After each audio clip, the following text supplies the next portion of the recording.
It's 7:30. Good morning. I'm Ian Crouch with Hunter News.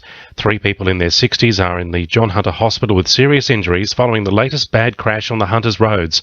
A car collided head-on with a four-wheel drive towing a caravan on the New England Highway at Wingen, north of Scone, yesterday afternoon.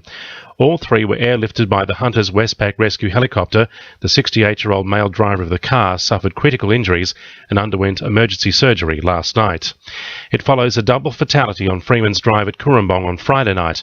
Police are investigating whether alcohol contributed to the crash. Sergeant Dave Rose says 2 men aged 35 and 56 died at the scene when a Ford Falcon sedan and a Holden Commodore collided head-on. They were the sole occupants of those vehicles. Officers from Lake Macquarie Local Area Command and the Crash Investigation Unit attended, and their inquiries into the cause of that crash continue. Police have urged anyone with information in relation to this incident.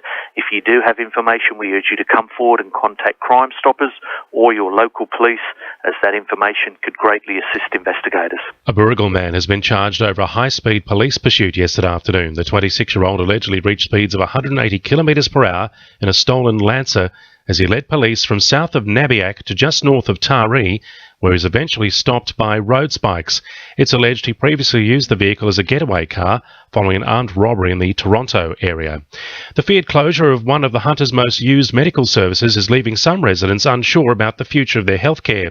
Following the release of the federal budget last week, Hunter Medicare Local says it will shut its GP access after-hours clinics at the end of June if it doesn't receive the necessary funding. However, Paterson MP Bob Baldwin says Hunter residents will not lose out, with the same services coming from a different provider known as Hunter New England Primary Healthcare. The Labor Party are embarking on a massive scare campaign, unjustified. The Minister has made a commitment that there will be the full service delivery, that after-hours GP access will be provided, that there is $98.5 million outlined in the budget for the provision of this sort of healthcare.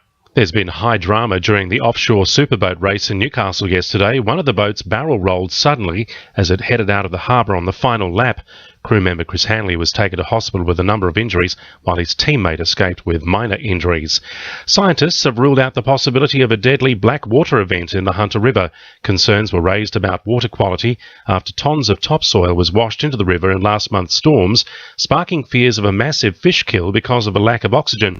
Dr. Peter Scaines from the Office of Environment and Heritage says water quality hasn't been jeopardised. All the data so far suggests that there was a slight loss of oxygen very early in the piece. The conditions at the moment are quite fine. They're a little bit lower than we might have expected, which indicates that there's some low oxygen water coming into the river, but it's at a level that's quite fine for the fish and other animals. Now with sport, Jonathan Momsen. The Newcastle Knights have bounced back from 5 straight losses to beat the West Tigers at Hunter Stadium last night. Debutant Chad Redmond scored his first try for the Red and Blue from dummy half, sealing the 22-12 win in the dying stages.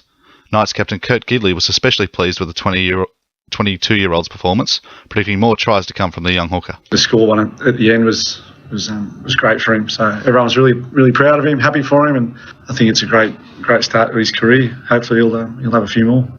In NPL soccer, Hamilton Olympic scored a late winner through Andrew Swan to beat the Newcastle Jets youth side 2-1. Broadmeadow came back to win 4-1 against South Cardiff. Western beat Charlestown 3-1. Edgeworth took down Lambton 2-1 with just 10 men.